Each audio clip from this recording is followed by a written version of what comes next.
شفيعنا وقدوتنا مولانا محمد ابن عبد الله وعلى آله وصحبه ومن والاه ولا حول ولا قوة إلا بالله العلي العظيم سبحانك لا علم لنا إلا ما علمتنا إنك أنت العليم الحكيم وتب علينا إنك أنت التواب الرحيم اللهم يا فتاح يا عليم يا فتاح يا عليم يا فتاح يا عليم افتح علينا فتحا قريبا يا فتاح يا عليم اللهم إنا نسألك فهم النبيين وحفظ المرسلين وسرعة إلهام ملائكة المقربين اللهم أخرج من قلوبنا كل قدر للدنيا وكل محل للخلق يميل بنا إلى معصيتك أو يشغلنا عن طاعتك أو يحول بيننا وبين تحقق بمعرفتك الخاصة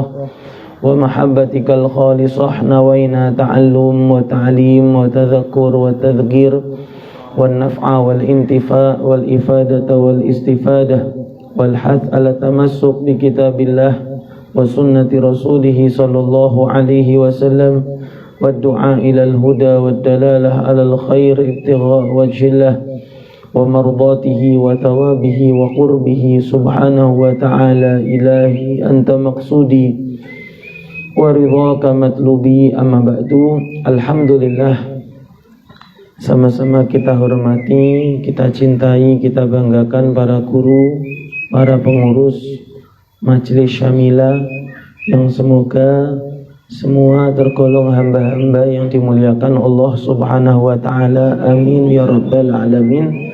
Sebelumnya saya sekali lagi mohon maaf atas keterlambatan saya di kehadiran di sini karena tadi sebetulnya kita sudah on schedule. Udah on schedule mau berangkat itu pas 8:30. Perjalanan sini dari rumah kemari kurang lebih setengah jam. Cuman subhanallah ada aja lah halangan karena istri saya pengen ikut, maka sedikit saya menanti beliau. Nih pengen kenal dengan orang-orang Syamila. Ini mudah-mudahan menjadi perkenalan yang diberkahi oleh Allah Subhanahu wa taala. Amin ya rabbal alamin. Amin ya rabbal amin ya rabbal alamin. Alhamdulillah, kita bersyukur kehadirat Allah. Insyaallah ini baru kali pertama saya di Joglo Seruni ini. Tidak nyangka kalau ternyata sebelah kanannya ada kali.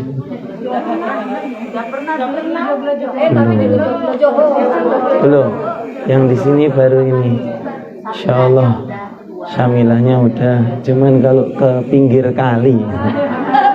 Kan tadi kan pinggir kali ke Joglo Seruni baru pertama kali. Masya Allah, tempat yang indah, mudah-mudahan berkah, amin. Karena tidak semuanya yang indah berkah, akan tetapi semua yang berkah itu pasti indah. Alhamdulillah kalau digabungkan ya sudah indah, ya berkah. Insyaallah, Allahumma amin ya rabbal alamin. Jamaah yang dimuliakan Allah Subhanahu wa taala, Masya Allah. Kemarin ketika pengurus bertanya kepada kami, Habib temanya apa? Langsung terbersit di hati saya itu kalimat diriku sayang, diriku malang. Sampai yang mengontak saya pun bertanya, Habib kok diriku sayang, diriku malang? Tega amat ini. Jamaah yang dimuliakan Allah Subhanahu wa taala, coba kalau misalkan kita fikirkan, Bu, siapakah manusia yang paling kita sayangi?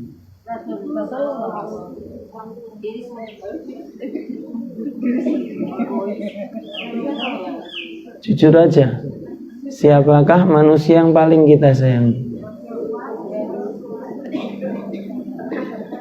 Kalau model saya sama jenengan mau bilang Rasulullah itu bukan kenyataan, itu ialah cita-cita. Jujur aja, itu bukan kenyataan Bu, itu ialah impian, cita-cita, keinginan Rasulullah. Cuman siapa yang paling kita cintai?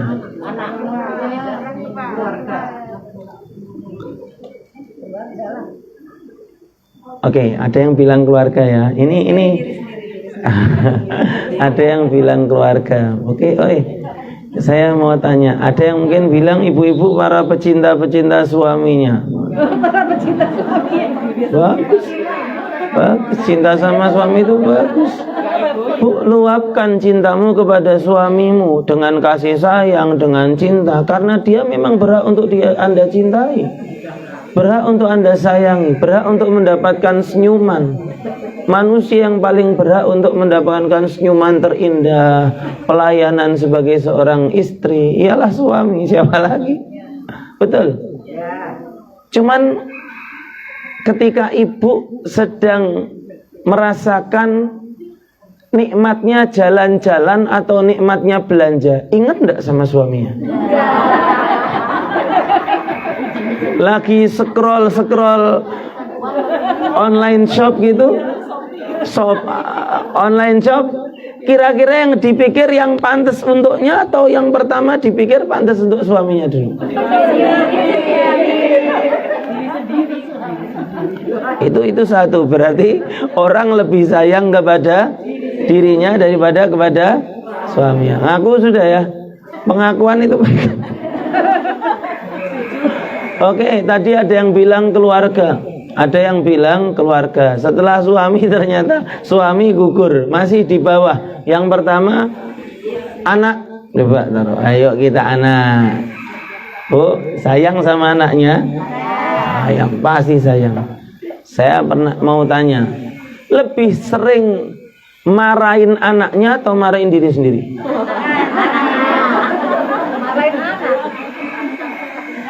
Kenapa ibu tidak pernah marahin diri ibu sendiri? Introspeksi. Kenapa kamu kayak gini? Man kalau sama anak, wow. Kadang-kadang seorang anak ngelihat ibunya ketakutan. Kalau ibunya sudah menteleng, takut. Karena yang dia rasakan dari ibunya, maaf, lebih besar sifat takut daripada lebih besar sifat menakutkan daripada besar sifat sayang. Orang jarang marahin diri sendiri, cuman kalau sama anaknya sering dia. Anaknya sedikit tidak memenuhi haknya, maka ibunya marahnya bisa sampai sehari semalam ngambek, anaknya didiemin. Udah, jangan sentuh ibu, udah. Marah ibu sama kamu. Kamu buat sedih hati ibu. Karena apa? Kadang-kadang kita kepengen anak kita itu berbuat sesuai keinginan kita tanpa kita berpikir apakah itu sudah juga sesuai dengan apa yang dia inginkan. Betul nggak sih? Ini kok mandok-mandok semua berarti udah ngaku ini. Ngaku. Berarti udah list anak kalah sama diri. Ada yang tadi menjawab orang tua. Wah. Mungkin bagi kaum wanita saya tanya, Anda lebih sering sama keluarga suami anaknya atau lebih sering sama orang tuanya? Ini yang di sini, kecuali yang memang nasib rumahnya ikut ibunya atau di taman mertua indah.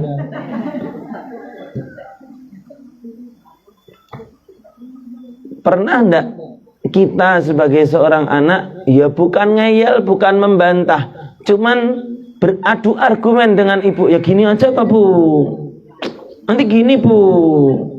Pernah enggak?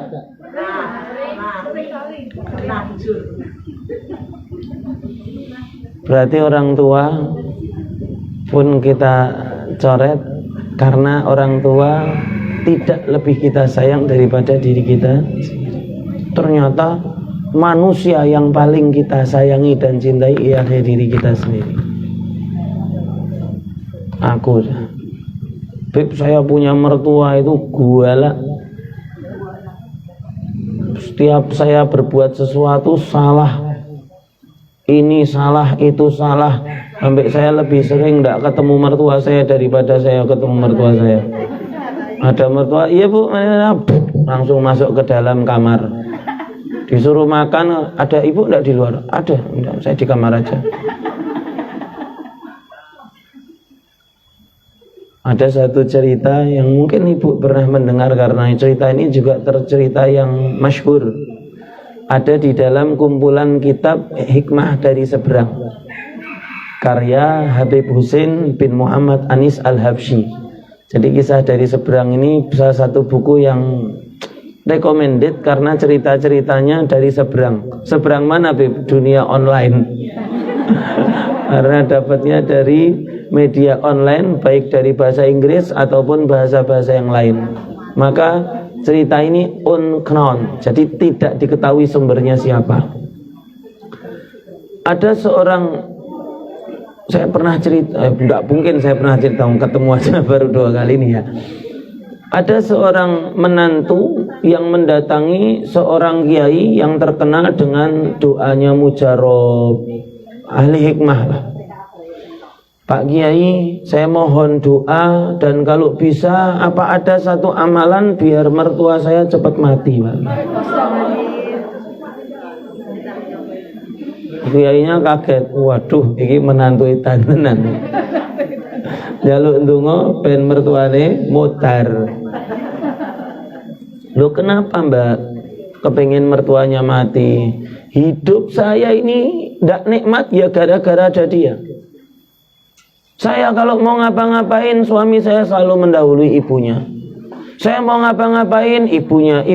Saya itu udah meninggalkan ibu saya, meninggalkan ayah saya, meninggalkan keluarga saya untuk suami saya. Sedangkan suami saya pun tidak meninggalkan ibunya dan ayahnya untuk saya. Mau saya kalau saya meninggalkan ibu dan ayah saya, dia juga dong. Man, dia selalu mengatakan, ibu dulu, gimana ibu, udah makan belum? Ibu dulu. Ibu. Mati aja, Pak Kiai. Kiainya innalillahi wa inna ilaihi raji'un. Iki menantu edan, salah milih mantu tenan iki. Ayo. Ada enggak orang yang pernah punya perasaan, Bu, ini memang nyusah mutar.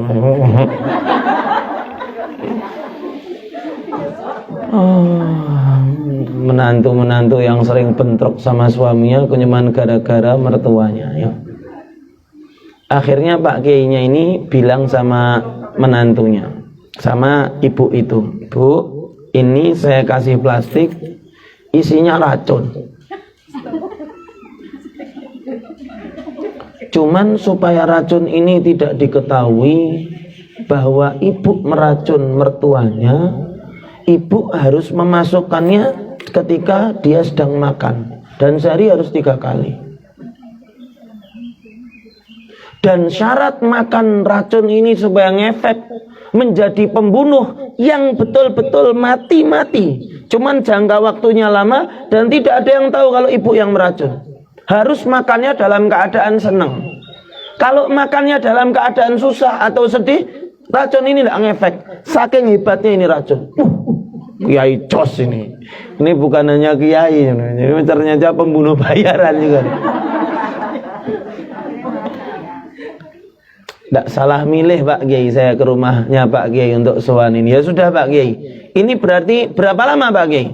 Minimal supaya tidak ada yang menyangka kalau ibu itu ialah orang yang membunuhnya, minimal setahun. Ini ibu ini mikir, daripada ini hidup 15 tahun lagi, mending setahun saya jadi babu, enggak apa-apa. Yang penting 14 tahun saya ini udah umur 60 tahun, daripada hidupnya 15 tahun, saya tak 1 tahun, saya betul-betul rendahkan diri saya, enggak apa-apa. Yang penting sisanya hidup saya tenang. Siap Pak Kiai, saya terima. Setiap pagi, siang, malam saya racik ini bumbu ke dalam makanan beliau. Beliau makannya senang, tidak boleh terlewatkan setahun. Ya yang mending good. Akhirnya betul, semenjak pulang dari rumah Pak Kiai ini, menantunya menjadi artis pemenang Grammy Award, pemain film yang meraih Best Artist of Oscar. Pokoknya hebat sudah. Layangan putus lewat.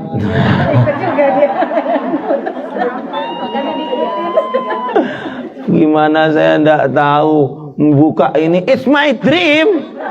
Allahu Akbar. Drum, trim, drum, trim, drum.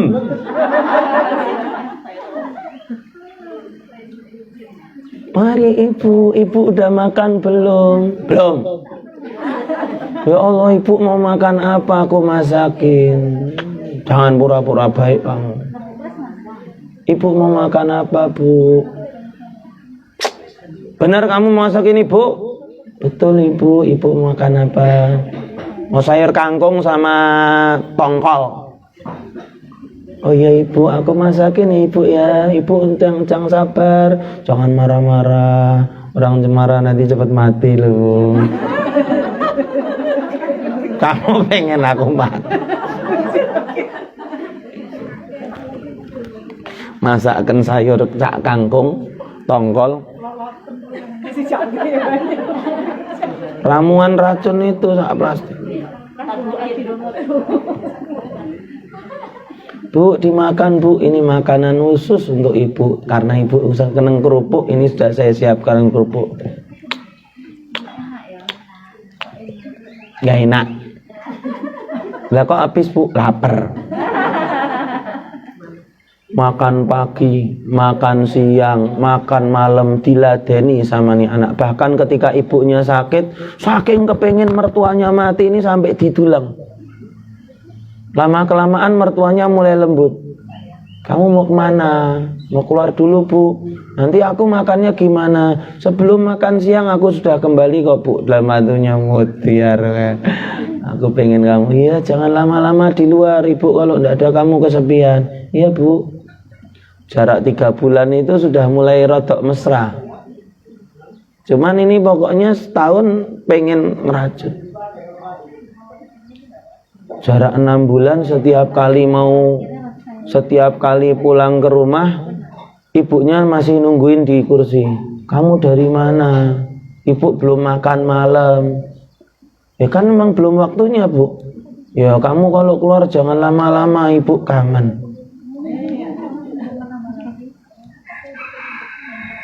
Mulai 6 bulan itu sang ibu mertua ternyata sayangnya sudah 50% kepada menantunya. Yang dulunya marah-marah ini sudah tidak pernah marah-marah. Bahkan ketika menantunya sakit, ibunya yang nungguin di samping menantunya ini. Bu, ibu istirahat aja. Enggak, kamu sakit. Ibu, saya harus masakin ibu. Enggak, kamu enggak masakin. Ibu, saya mau masakin ibu. Ini masih pengen mati ini biar. Enggak, ibu. Ya enggak ibu, kamu sakit gimana? Enggak apa-apa Bu, yang penting aku masukin, taburin. Jarak 9 bulan naburinnya sudah ragu. Ibu sayang lu sama aku, masa aku pengen ibu mati? Skadung. Skadung. Sang sasi. Telateni. Akhirnya ketika suami istri lagi bertengkar, jarak sudah 10 bulan, maka pertengkaran dahsyat ini. Ibu mertuanya bilang, kamu yang sayang sama istri kamu sudah sayang sama ibu, masa kamu tidak sayang sama dia? Kalau misalkan kalian mau bertengkar di luar. Cuman kalau aku disuruh milih, aku lebih milih menantuku daripada anakku sendiri. Sana kamu keluar tidak apa-apa, biar menantuku ini tinggal sama aku di sini.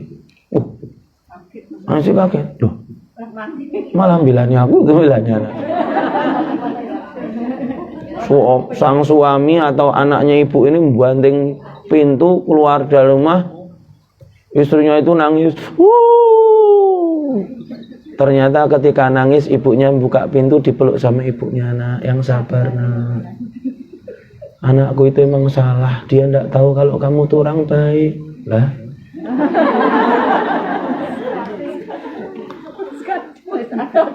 Yang sabar ya nak. Yang sabar. Seakan-akan pelukan seorang ibu yang betul-betul hangat. Bu, dia kayak gini Bu. Yang sabar. Udah kalau misalkan dia mau keluar ada ibu di samping kamu. Ini menantunya mikir,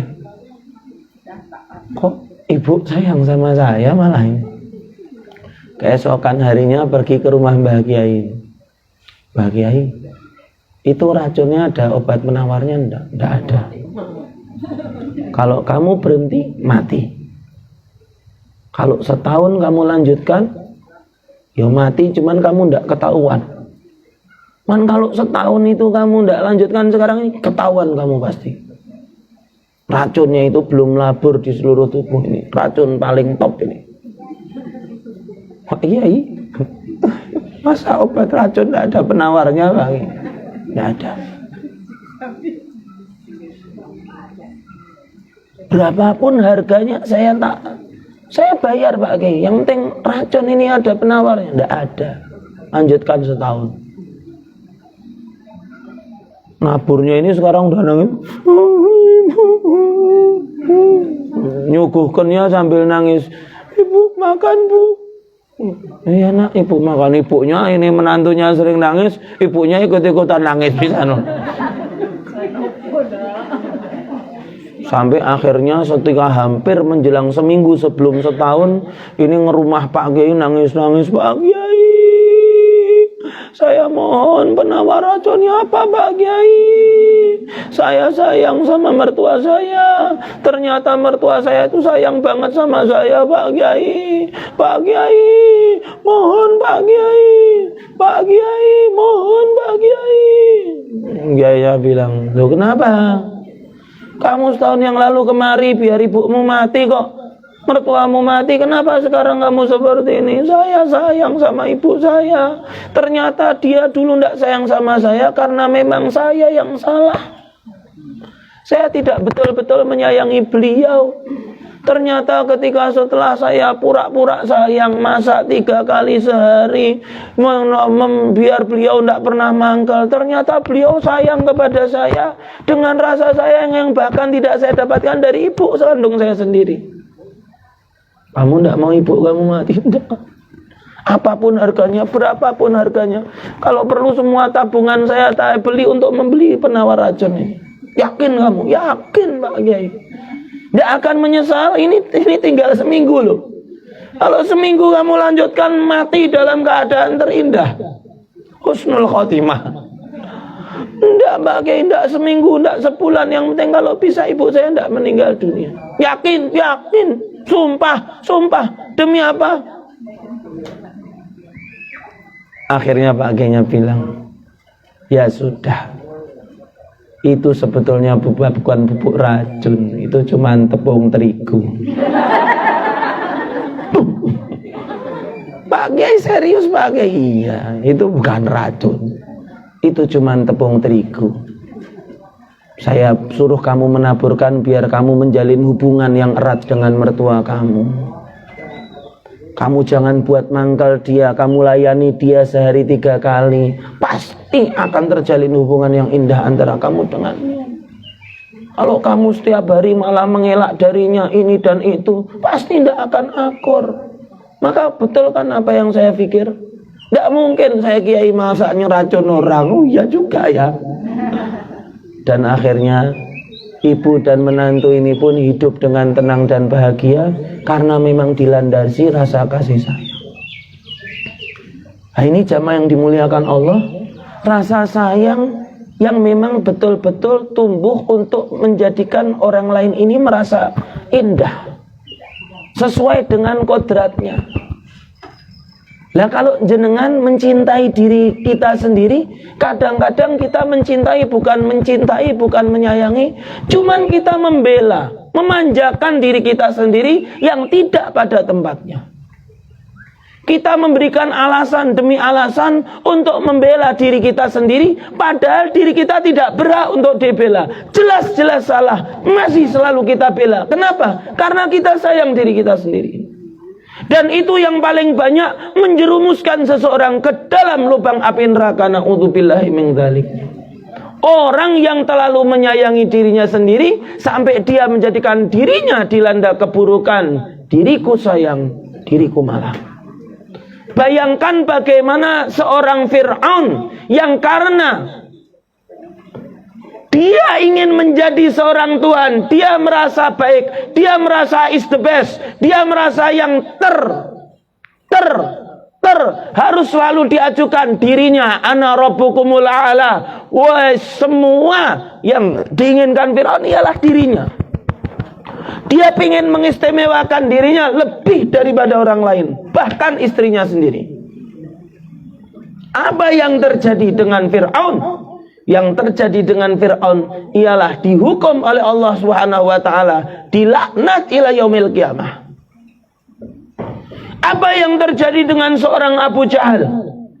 Abu Jahal itu pernah ditanya oleh teman-temannya Abu Jahalin, "Ya Abu Jahal, apakah kamu pikir Muhammad itu berbohong?"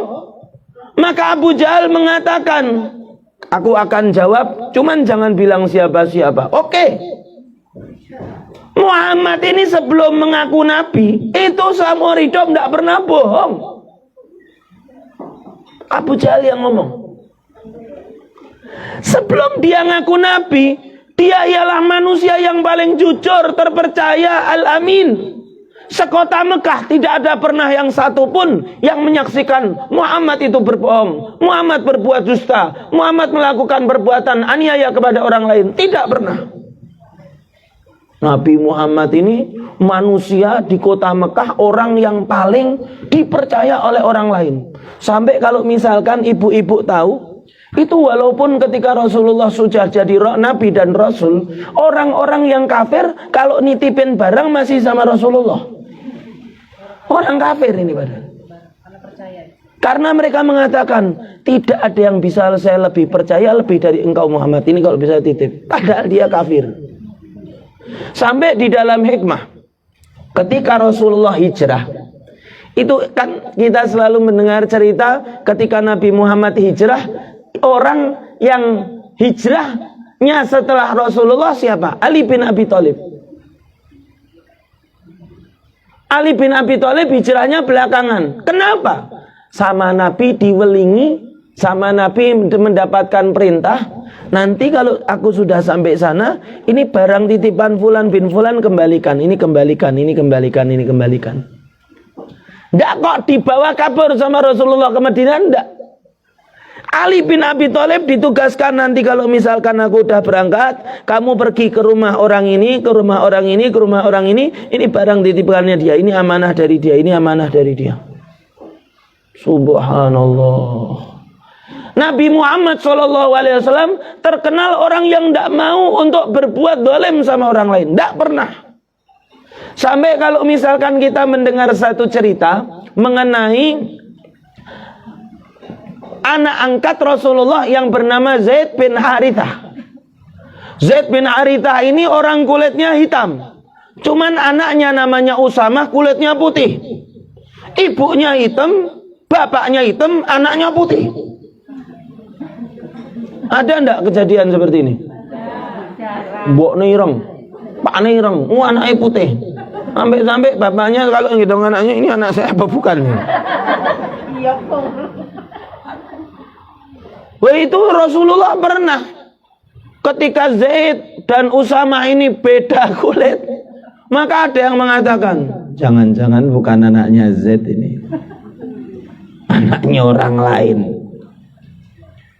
Maka menyusahkan hati Rasulullah ini perkataan orang ini. Rasulullah tidak senang kalau ada sahabatnya itu disinggung perasaannya. La tukallimuni an ashabi fa inni uridu an akhruja lakum wa ana munsyarikhus sadr. Kalau mau ngomongin tentang orang-orang yang saya sayangi, sahabat-sahabatku, jangan kepadaku. Aku pengen ketemu kalian semuanya dalam keadaan hati lapang dan riang. Maka banyak orang ngomong, jangan Usamah bukan anaknya Zaid. Orang mirip Pak dia, mirip Pak dia, jadi anaknya siapa? Ya tinggi. Perkataan seperti ini bisa menjerumuskan kita kepada qadhf. Qadhf itu menuduh orang berzina. Dan itu ada hukumannya di dalam hukum Islam. Hati-hati. Nonton film, nonton acara TV, apapun, jangan pernah kita menuduh orang berbuat zina. Beb, ini ketahuan, ini itu. Kamu ngomong sama ndak ngomong sama aja. Ndak berpengaruh sedikit pun. Wong kowe dudu sapa-sapa. Cuman kalau mulutmu terucap, alah paling ini orang pernah zina ini. Harusnya kalau ada hukum Islam, buka punggung, bas, sabeti. Qadhf namanya. Dan termasuk dosa besar.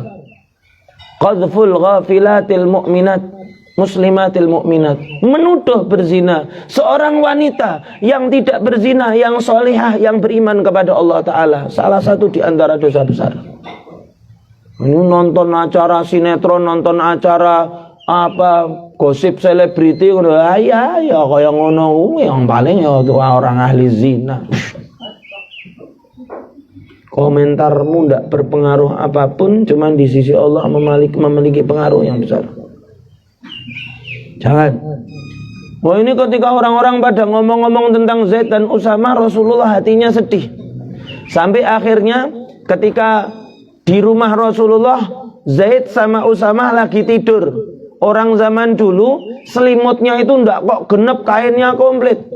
Para sahabat itu kadang-kadang ketika mereka menutup kepala, kakinya kelihatan. Kalau menutup kaki, kepalanya kelihatan. Bahkan tidak sedikit di antara mereka yang ketika dikafani dengan kain kafan, maka karena memang tidak punya atau di luar kota, kafannya ndak genep. Sebagian kakinya masih kelihatan, sebagian kepalanya masih kelihatan. Nah ini Zaid sama Usama lagi tiduran di rumah. Karena cuaca dingin, kepalanya dua ditutup, kakinya kebuka. Rumah Rasulullah. Zaid bin Harithah ini anak angkat Rasulullah. Orang yang diangkat anak sama Rasulullah, Zaid bin Harithah. Lalu Rasulullah kedatangan tamu, seorang ahli qiyafah. Qiyafah itu apa? Ahli tilik sandi, ahli jejak. Jadi orang-orang zaman dulu ilmunya mereka itu hebat. Ketika ada langkah kaki orang, dia bisa tahu orang ini dari kaum fulan bin fulan. Ini jejak kakinya ini dari orang yang dari kaum fulan bin fulan. Tahu dari mana? Bentuk kakinya ini, bentuk kaki mereka. Coba jenengan lihat nanti, tidak usah sekarang. Alhamdulillah. Lihat kaki satu dengan yang lain itu pasti beda, tidak sama. 5 jari, jempol podo paling gede. Cuman bentuknya beda. Ada yang jentiknya rotok miring, ada yang jentiknya lurus, ada yang kukunya beda-beda manusia itu. Dan biasanya bapak sama anak itu kakinya hampir sama. Maka saya ketika almarhum ayah saya masih hidup, saya kadang-kadang lihat kakinya almarhum, mirip banget kaki saya sama ayah bapak. Maka ketika ahli qiyafah ini masuk ke dalam rumah, melihat ada 2 orang yang sedang tiduran, kakinya berjejer. Maka dia bilang, hadza rijlun ba'dhuha min ba'd. Ini kaki satu dari yang satunya. Maksudnya nek bapak anak kakak adik. Maka mendengar omongan itu Rasulullah bahagia. Mendapat satu kesaksian kalau menolak tuduhan mereka kalau ini bukan anaknya Zaid. Dan ini Rasulullah mengajak kepada orang-orang yang ahli jejak ini, ahli qiyafah bahasa Arabnya, kepada orang, kalian dengar apa yang dikatakan oleh bapak ini. Katakan tadi seperti yang barusan kamu katakan. Di dalam ada orang tidur. Posisi saya tidak bisa melihat wajahnya. Itu kalau tidak bapak anak pasti kakak adik itu. Oh, siapa emang yang tidur? Ketika mereka lihat yang tidur ternyata Zaid dan Usama. Akhirnya terbantahkan tuduhan mereka. Rasulullah terkenal orang yang penuh dengan sifat sayang, tidak mau mendolimi orang. Zaid bin Harithah ini tadinya seorang anak yang diculik, penculikan anak. Dia lagi main-main sama temannya di dalam penggembalaan kambing bersama teman-temannya. Ada perampok penculik anak ngambil Zaid, lalu dibawa jauh ke kota Mekah, lalu di Mekah dijual menjadi seorang budak. Zaid tidak bisa apa-apa, wong anak kecil. Mau pulang ke rumahnya tidak bisa, mau bilang apa tidak bisa. Zaman dulu beda sama zaman sekarang. Di pasar budak dilaporkan kalau ini Zaid budak, maka dibeli. Sampai akhirnya kepemilikan Zaid kepada Sayyidatuna Khadijah, menikah dengan Rasulullah. Zaid dihadiahkan Sayyidatuna Khadijah kepada Rasulullah sallallahu alaihi wasallam. jadi budaknya Rasulullah. Berlalu waktu, bapaknya ini nyari-nyari, apakah melihat anak kecil seperti ini di pasar budak di Mekah. Maka orang-orang bilang, oh ya, ini anakmu, ini ada di sini. Di sini ada di sini.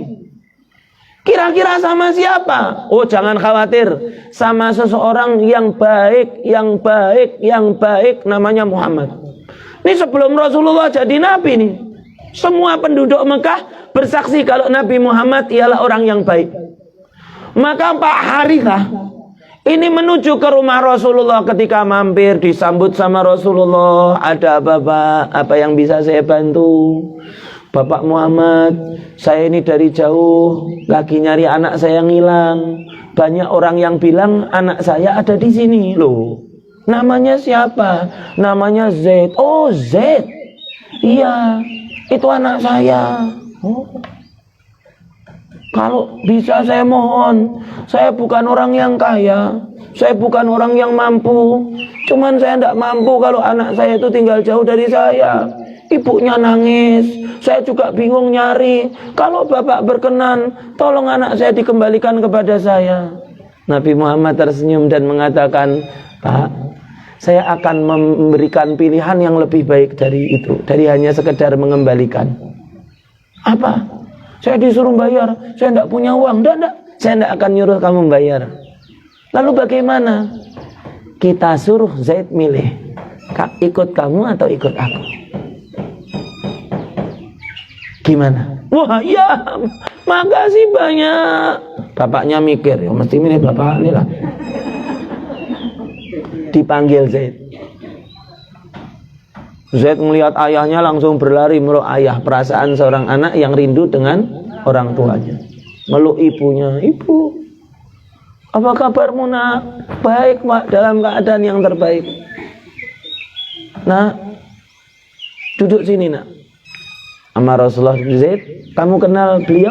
Iya, itu ayah saya. Zaid, saya sedang rapat dan musyawarah diskusi dengan ayahmu. Sekarang pilihan kami kembalikan kepadamu. Kamu mau milih pulang sama orang tuamu ke rumah atau milih di sini bareng saya? Zaid melihat ke ayahnya, melihat ke Rasulullah. Lihat ke ayahnya, melihat ke Rasulullah, dan akhirnya Zaid menjawab, Ayah, terima kasih sudah jauh-jauh mencari aku. Cuman aku putuskan aku pengen tinggal bersama Bapak Muhammad saja. Bapaknya kaget. Kenapa nak? Aku tidak pernah mendapatkan seseorang yang baiknya lebih baik dari beliau, bahkan dari engkau sendiri ada. Aku senang hidup di sini, aku betah. Sallallahu alaihi wasallam. Sallallahu ala Muhammad. Sallallahu alaihi wasallam. Sallallahu ala Muhammad. Sallallahu alaihi wasallam. Semuanya sallallahu ala Muhammad. Sallallahu alaihi wasallam. Sallallahu ala Muhammad. Sallallahu alaihi wasallam. Ya Habibi ya Muhammad, ya arusal khafiqaini, ya Habibi ya Muhammad, ya arusal khafiqaini, ya mu'ayyad ya mumajjad, ya imam al-qiblataini, ya nabi ala Muhammad sallallahu alaihi wasallam. Sallallahu ala Muhammad sallallahu alaihi wasallam. Anta syamsun anta badrun anta nurun fawqa nuri. Anta syamsun anta badrun anta nurun fawqa nuri. Anta iksirun wa ghali anta misbahus suduri. Ya Nabi sallallahu ala Muhammad sallallahu alaihi wasallam. Sallallahu ala Muhammad sallallahu alaihi wasallam. Sallu ala Nabi Muhammad. Abu Jahal ini tahu Rasulullah ini seperti apa modelnya, dari kecilnya paham terhadap Rasulullah, paham dengan Nabi Muhammad. Abu Jahal tahu persis siapa Nabi Muhammad, tidak ragu bagaimana diutusnya Nabi Muhammad SAW kepada orang-orang pada saat itu. Abu Jahal yakin, tidak ragu sedikit pun Abu Jahal. Pernah suatu saat ketika Nabi Muhammad SAW sedang di area Masjidil Haram didatangi oleh bapak-bapak. Bapak-bapak ini sebelum mendatangi Rasulullah, dia mendatangi orang lain dulu. Dia orang-orang yang lagi duduk-duduk di Hijr Ismail yang merupakan pembesar-pembesar kaum. Dulu yang duduk-duduk di Hijr Ismail ini orang-orang yang terhormat. Maka bapak-bapak ini minta sama tokoh-tokoh yang terhormat itu, saya ini pernah ada urusan sama Abu Jahal. Cuman Abu Jahal belum menyelesaikan keuangannya. Saya jauh-jauh dari desa saya kemari mau nagih. Apakah di antara kalian ada yang bisa membantu? Maka orang-orang tokoh-tokoh, orang-orang kafir yang sedang duduk-duduk itu menjawab, Pak, orang yang paling bisa menagihkan uang Bapak sama Abu Jahal itu yang lagi duduk di situ, Pak. Lah itu. Selain dia tidak bisa, Pak. Bukan di situ, Ibu jangan nengok ke sana ini. Cerita, Bu. Ibu ikut nengok. Oh, siapa? Tidak ada orang wong kali.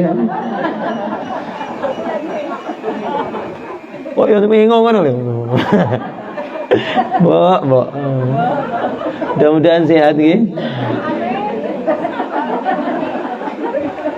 Maka bapak-bapak yang mau nagih utang ke Abu Jahal ini mendatangi Nabi Muhammad yang sedang duduk. Monggo misi Pak, misi ya, ada apa? Ada yang bisa saya bantu? Saya mau minta tolong. Oh, apa yang bisa saya tolong? Nabi Muhammad itu tidak pernah menolak orang kalau mau minta tolong. Tidak kayak kita. Dari 100% orang-orang minta tolong hanya 15% tok, ngono setengah kepeksa. Iya. Iya ora. Nabi Muhammad tidak pernah menolak permintaan tolong seseorang. Luar biasa. Ya Allah, saya mau minta tolong sama Bapak. Oh iya, apa ada yang bisa saya bantu? Saya tuh punya uang sama Abu Jahal sudah lama tidak dibayar-bayar. Mbok tolong saya ditemani untuk nagih uang saya. Soalnya kalau saya sendiri yang nagih pasti tidak akan dibayar. Oh iya, ayo kita bersama-sama ke rumah Abu Jahal. Ini padahal musuh bebuyutan. Ini yang mereka yang ngarahkan orang yang mau nagih hutang kepada Nabi Muhammad. Mereka mengatakan, episode ke-9 seru-serunya ini.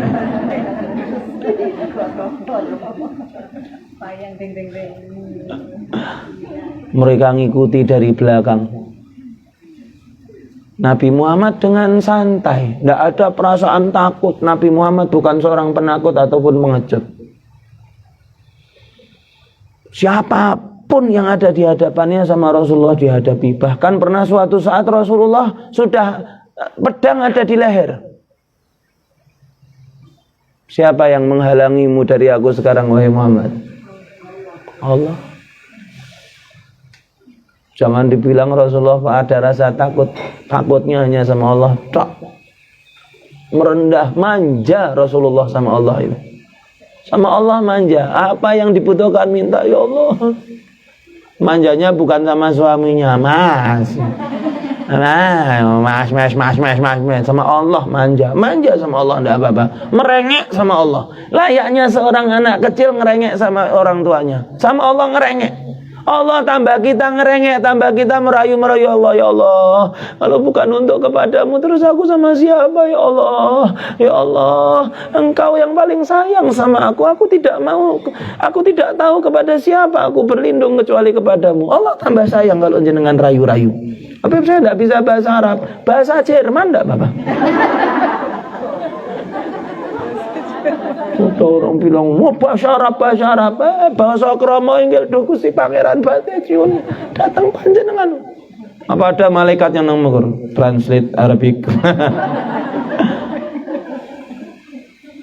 Malaikat paham segala bahasa.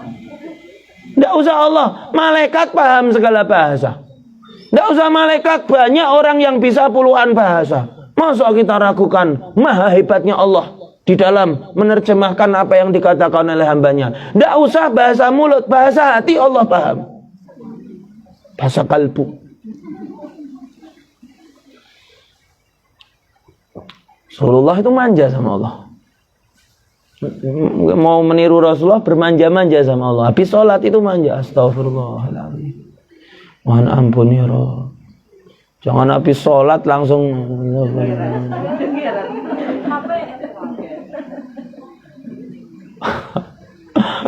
Ada kadang-kadang zaman sekarang pakai model jam tangan atau HP yang bisa muncul notifikasi. Allahu Akbar. Ting.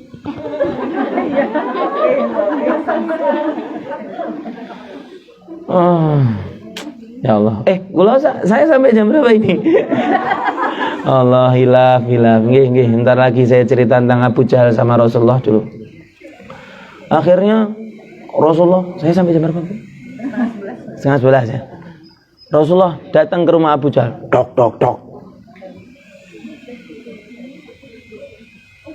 Siapa? Abu Jahal lagi, Bu. Suaranya kok ora. Siapa nggih? Ora ngono. Siapa?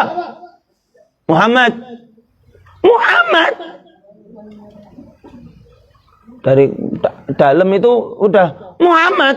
Seakan-akan berani kamu kemari. Buka pintu, ini dari belakang orang-orang berdiri. Gelat.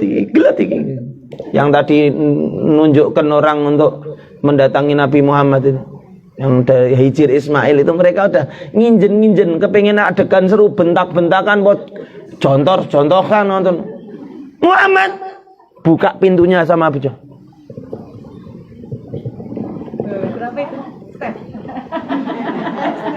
Langsung gemetar hebat Abu Jahal ketika baru membuka pintu melihat wajah Nabi Muhammad.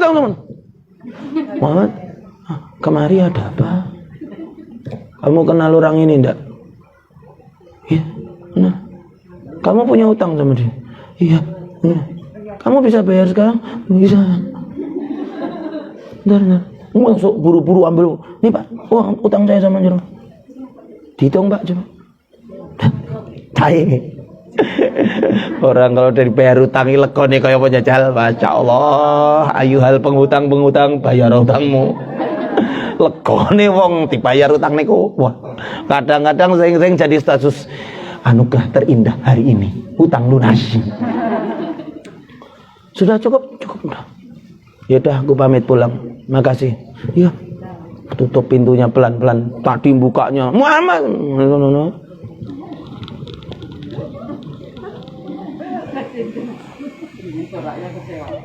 Ini yang penontonnya ini langsung kalau di belakangnya Muhammad kayak berani kira Muhammad ada di depan mukanya kok kayak orang step, kayak orang gemeteran kayak gitu. Dok. Siapa ya? Tadi siapa? Wes jangan siapa buka kita teman-teman kamu. Oh alah kowe itu. Jok kowe. Kamu kalau di belakang Muhammad itu mengatakan saya pengen ini, saya pengen itu. Sekarang Muhammad tadi ada di depan mukamu malah kamu gemetar malu-maluin. Apa sih kamu nih? Kalian tidak melihat apa yang saya lihat? Memang kamu lihat apa? Di belakang Muhammad ada unta berkepala harimau yang sudah siap merekam saya kalau saya tidak nurut sama Muhammad. Kalian tidak lihat? Tidak ada Muhammad bawa unta berkepala harimau siap menerkam saya. Kalau misalkan saya membantah Muhammad itu siap menerkam saya. Abu Jahal itu tahu kalau Nabi Muhammad itu utusan Allah, yakin tahu. Abu Jahal sendiri yang ngomong, aku tahu kalau dia memang betul utusan Allah. Lalu kenapa kamu tidak beriman kepadanya? Diriku sayang. Abu Jahal terlalu menyayangi dirinya dan gengsinya daripada sehingga dia menjadikan dirinya malang sampai abadi kekal selamanya. Apa yang dikatakan Abu Jahal? Keluarga kami dan keluarga Muhammad itu dari dulu bersaing keras. Kalau keluarganya Muhammad punya ini, kami juga punya ini. Mereka punya ini, kami juga punya ini. Mereka punya ini, kami juga punya ini. Sampai akhirnya dari keluarga mereka diutus Nabi. Kami tidak bisa berbuat seperti itu. Daripada kami menjadi tidak selevel dengan mereka, mending kami yang tidak beriman kepada Muhammad. Terlalu gengsi, tidak mau tunduk kepada Sang Ilahi. Karena terlalu menyayangi dirinya sendiri. Sampai dirinya menjadikan dirinya malang selama-lamanya. Fir'aun, Abu Jahal, contoh buruk untuk kita. Jangan sampai kita dirundung malang kekal abadi selama-lamanya karena kita terlalu menyayangi diri kita sendiri. Diri kita perlu kita sayangi, perlu. Cuman sesuai dengan aturan Allah, bukan aturan diri kita. Mudah-mudahan kita bisa memperbaiki diri kita insyaallah. Amin ya rabbal. Amin ya rabbal. Amin ya rabbal. Mudah-mudahan menjadi kajian yang bermanfaat. Banyak salah dan kurang saya mohon maaf. Assalamualaikum warahmatullahi wabarakatuh.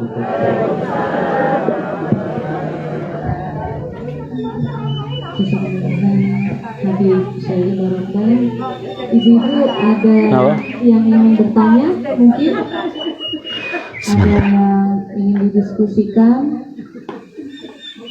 monggo ditunggu.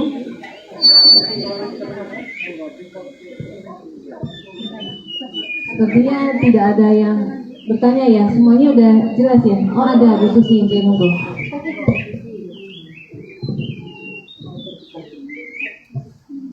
Ya, terima kasih. Bismillahirrahmanirrahim. Assalamualaikum warahmatullahi wabarakatuh. Waalaikumsalam. Saya akan menanyakan yang tadi Habib sampaikan yang awal-awal tuduhan berzina. Seandainya ada orang yang berkeluarga dalam waktu 7 bulan sudah melahirkan, padahal itu waktu usia 7 bulan kandungan itu sudah bisa melahirkan. Tapi kadang-kadang orang itu pada bertanya-tanya atau menghitung-hitung 7 bulan, jangan-jangan apakah itu juga termasuk tuduhan? Terima kasih. Assalamualaikum warahmatullahi wabarakatuh. Waalaikumsalam. Masya Allah, pertanyaan yang luar biasa ini. Bertanya mengenai ketika ada orang yang usianya kandungannya belum genap 9 bulan kok ternyata sudah melahirkan. Ini usianya belum genap 9 bulan kok sudah melahirkan. Jangan-jangan 7 bulan. Belum usia 7 bulan kok sudah melahirkan. Jangan-jangan. Pertama Bu, kalimat jangan-jangan itu banyak-banyaknya dosa. Dan itu menurut firman Allah, inna ba'dadhanni itsmun. Sebagian di antara kecurigaan itu membuahkan dosa. Apalagi kecurigaan tanpa dasar.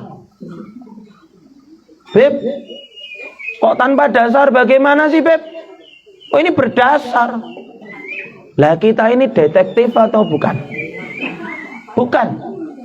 Berapa banyak orang yang ketika mereka menikah itu posisinya sudah hamil. Cuman memang sebelumnya ada pernikahan bersama wali dengan jumlah yang terbatas. Karena ada banyak hal dugaannya itu. Ada yang memang saat itu tidak boleh menikah karena kontrak, karena faktor jabatan, karena faktor profesi, karena faktor memang uangnya belum terkumpul. Cuman ini pengen buru-buru nikah. Ada yang orang tuanya pengen keluar negeri. Ada yang orang tuanya hampir mati. Banyak dugaan yang bisa menjadikan penyebab ketika mereka sedang dikuade, sang istri sudah berbadan 2. Dan itu tidak sama sekali ada dosanya. Karena memang sebelumnya sudah nikah. Sah nikahnya dengan wali, dengan 2 saksi, akad nikah ijab qabul yang sah. Cuman ketika mereka sedang tasyakuran rame-rame atau resepsi, ini sudah maisi. Sampai ketika orangnya itu melahiran, baru 5 bulan udah lahiran, orang-orang pada bilang, kecelakaan, by accident ternyata. Sudah tidak tahu kenyataannya, yang ada hanya tuduhan, fitnah, kecurigaan tanpa dasar. Habib, ini berdasar Habib. Wise. Oke, kalau berdasar pun di situ ada hukum yang namanya kandungan. Paling muda-mudanya kandungan itu bukan usia 7 bulan. 6 bulan. 6 bulan itu anak lahir bisa masih dalam keadaan selamat dengan bantuan ini dan itu. Saya bukan ahlinya medis. Cuman saya pernah berjumpa. Makanya kalau misalkan ada orang yang pengen betul-betul tabayun, maka tabayun, tanya. Orang tidak ngaku, ya sudah dia tidak ngaku. Urusan antara dia sama Allah itu bukan urusan kita. Yang pasti urusan dia sama Allah itu bukan urusan kita. Cuman bagi sang pelaku, hati-hati. Dan ini terjadi Bu. Saya ditelepon sama sahabat saya di luar Jawa, menelpon kejadian 15 tahun yang lalu. Seorang wanita, na'udzubillahi min dzalik, sebelum menikah dia berbuat zina sama suaminya yang sekarang, dan memang betul ketika mereka akad nikah posisi sudah hamil. Ini ada konsekuensinya.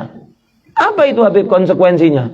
Ini nutfah masuk ke dalam rahim bukan dengan haknya, maka tidak diaku anak daripada sang ayah biologis.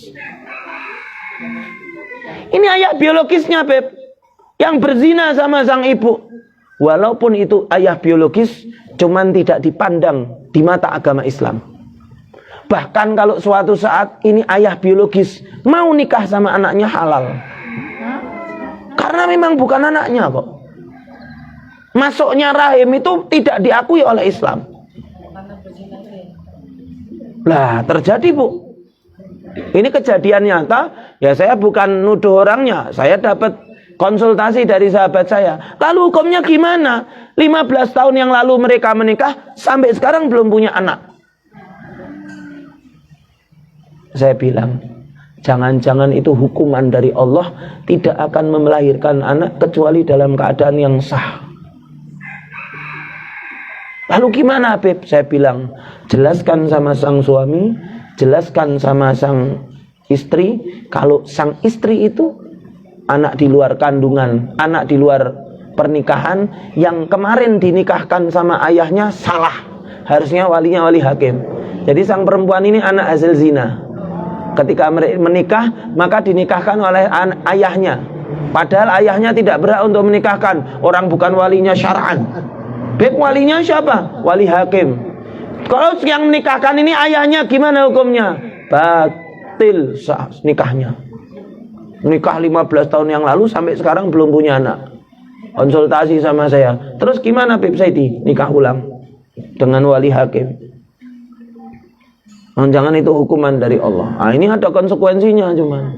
Bagi sang pelaku, kalau memang kamu punya anak, anakmu tidak salah. Memang dikatakan sama orang-orang anak haram, bukan anaknya yang haram, anak dari perbuatan haram maksudnya. Anak zina, bukan anaknya yang berzina, anaknya suci. Kullu mauludin yuladu alal fitrah. Setiap anak dilahirkan dalam keadaan suci. Anak zina, anak dari perbuatan zina. Kalau memang anak perempuan, harus disadarkan, harus diakui sama ibunya. Besok ketika anaknya nikah, anak saya, bapaknya bukan ini. Dia bapaknya cuman bapak biologis, bukan bapak syar'i, bukan wali nikah. Sadar, malu, bodoh amat malu. Yang penting sah nikahnya. Terus walinya siapa? Wali hakim.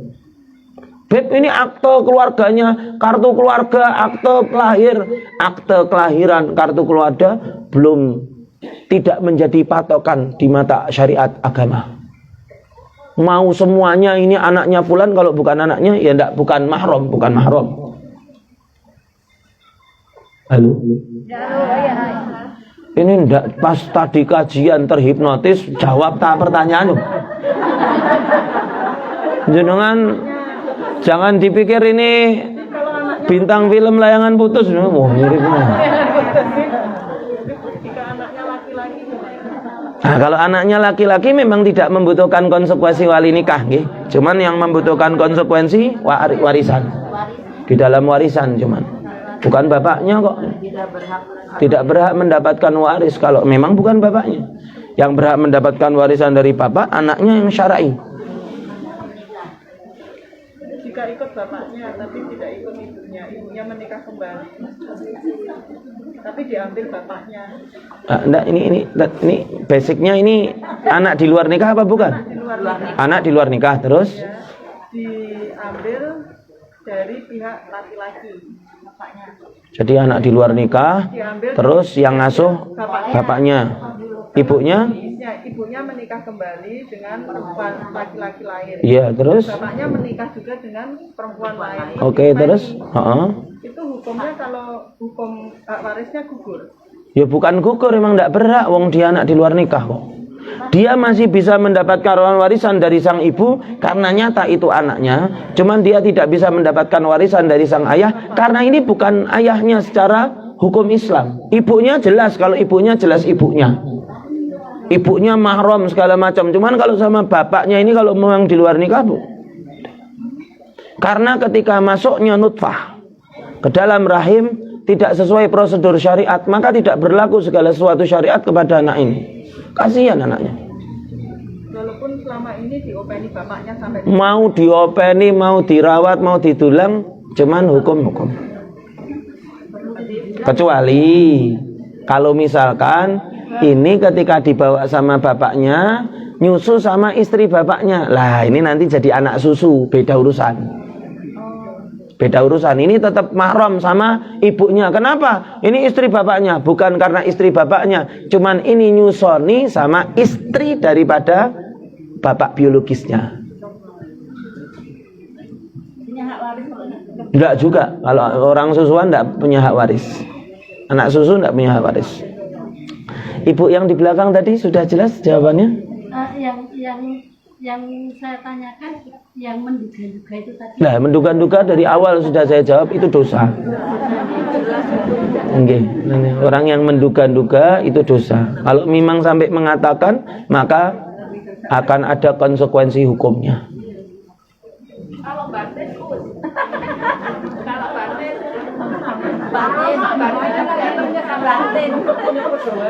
Ibu harus tahu, Bu. Ibu harus tahu. Halo. Setuju. Ini mulai ngomong sendiri-sendiri perbedaan pendapat antar para alim ulama. Ayo dengerin. Ketika batin, Habib, apakah ketika saya membatin itu dosa? Enggak dosa, Bu.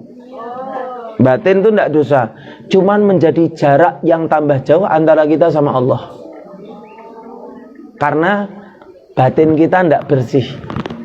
Orang yang membatin keburukan orang lain itu berarti batinnya enggak bersih.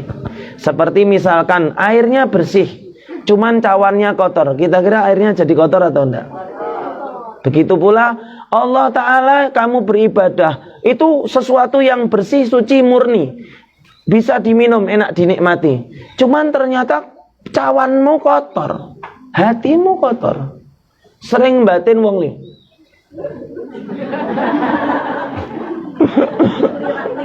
Plira-pliri, pokoknya hatinya reget. Sing penting aku ra dosa, aku sing penting batin tok. Oh, kamu batin itu mengotori hatimu sendiri, menyusahkan dirimu sendiri. Yang rugi ya kamu. Tambah merasakan jauh sama Allah, tambah tidak merasakan nikmatnya beribadah orang yang batinnya kotor. Makanya kalau orang yang mengakui, kalau Beb, hati saya banyak kotorannya, Beb, banyak-banyak berzikir, mengikis itu zikir kotoran-kotoran hati. Selain berzikir, baca Al-Quran. Selain baca Al-Quran, baca sholawat. Hal-hal yang menjadi antara kita sama Allah, berdoa, ya Allah bersihkan hatiku ya Allah. Dan yang lebih penting lagi, ketika lintasan-lintasan hati itu masuk, cegah, lawan. Jangan malah oh ya. Lintasan hati itu hawa nafsu. Hawa nafsu yang ketika dia sudah mulai ada bibitnya, setan mulai bisikin. Ngomong sama dirinya sendiri di dalam hatinya sendiri. Jangan kamu kembangkan, jangan kamu pelihara itu. Karena itu menjadikan kamu tambah jauh sama Allah, tidak dekat. Orang yang orang yang dekat sama Allah, yang hatinya suci, dia tidak ada perasaan buruk sangka, dia tidak ada perasaan takjub sama diri sendiri. Mudah-mudahan kita semuanya dijadikan orang-orang yang saleh dan salihah, amin.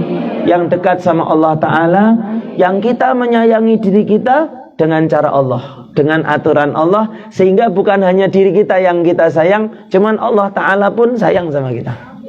Jadi yang kita cari bukan sayangnya diri kita untuk kita, yang kita cari yang paling hebat-hebatnya sayangnya Allah untuk saya. Insya Allah. Amin ya Rabbal. Amin ya Rabbal. Banyak salah, mohon maaf. Assalamualaikum warahmatullahi wabarakatuh.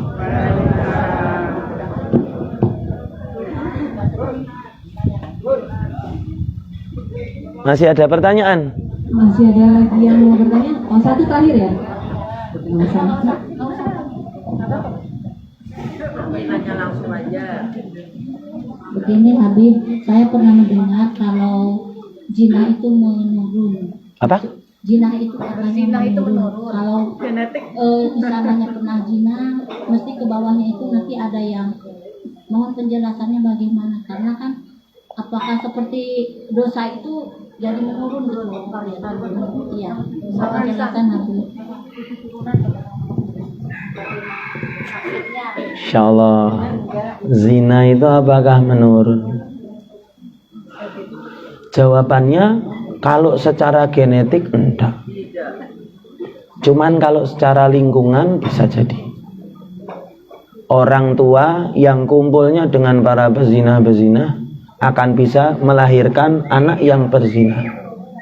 Seperti keluarga, bapaknya, mohon maaf, bapaknya menjadi seorang yang bersifat buruk lah, dan dia menjadikan lingkungan rumahnya menjadi sifatnya buruk. Itu ada sama istrinya ikut buruk, anaknya ikut buruk. Ini akan melahirkan anak-anak yang buruk, bukan karena gennya, akan tetapi karena lingkungannya.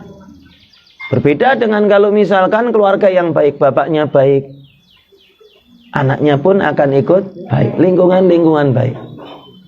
Ajen Habib, wah berapa banyak orang-orang, mohon maaf, yang bapaknya dulu orang yang tidak baik, ternyata anaknya menjadi anak yang baik, anak yang soleh, solihah, Kemarin di satu daerah di Indonesia ada seorang bapak, bapaknya preman. Punya anak sudah masuk pondok beberapa tahun, sudah hafal 5 juz dan membaca Al-Quran dari juz pertama sampai juz kelima, salahnya cuma 2 kali. Ketika anaknya baca, bapaknya nangis. Bapak edan kok anaknya kena. Akhirnya subhanallah, tobatnya seorang bapak preman ini gara-gara anaknya menghafal Al-Quran.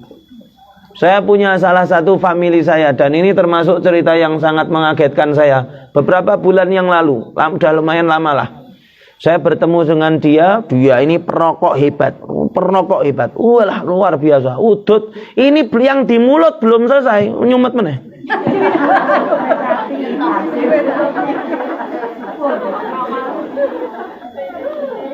Saya tahu betul dia perokok.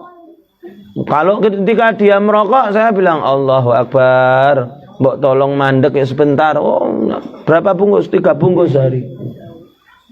Nggak ngerokok kalau tidur tok. Oh, nggak tidur masih ngerokok. Di kamar mandi, masuk ke rumahnya kamar mandi di Samsu ini. Kemarin beberapa bulan yang lalu ketika saya jumpa dengan dia, sudah nggak ngerokok lagi. Tak tunggu-tunggu iki kapan nguduti. Asbak di rumah udah nggak ada.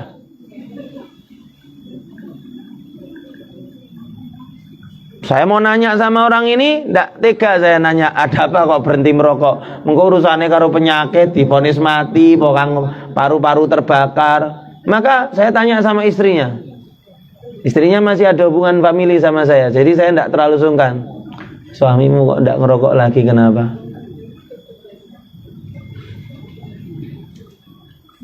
Ketika beberapa waktu yang lalu, ini istrinya bilang, dulu beberapa waktu yang lalu saya lagi nelpon anak saya yang mondok, anak laki-laki.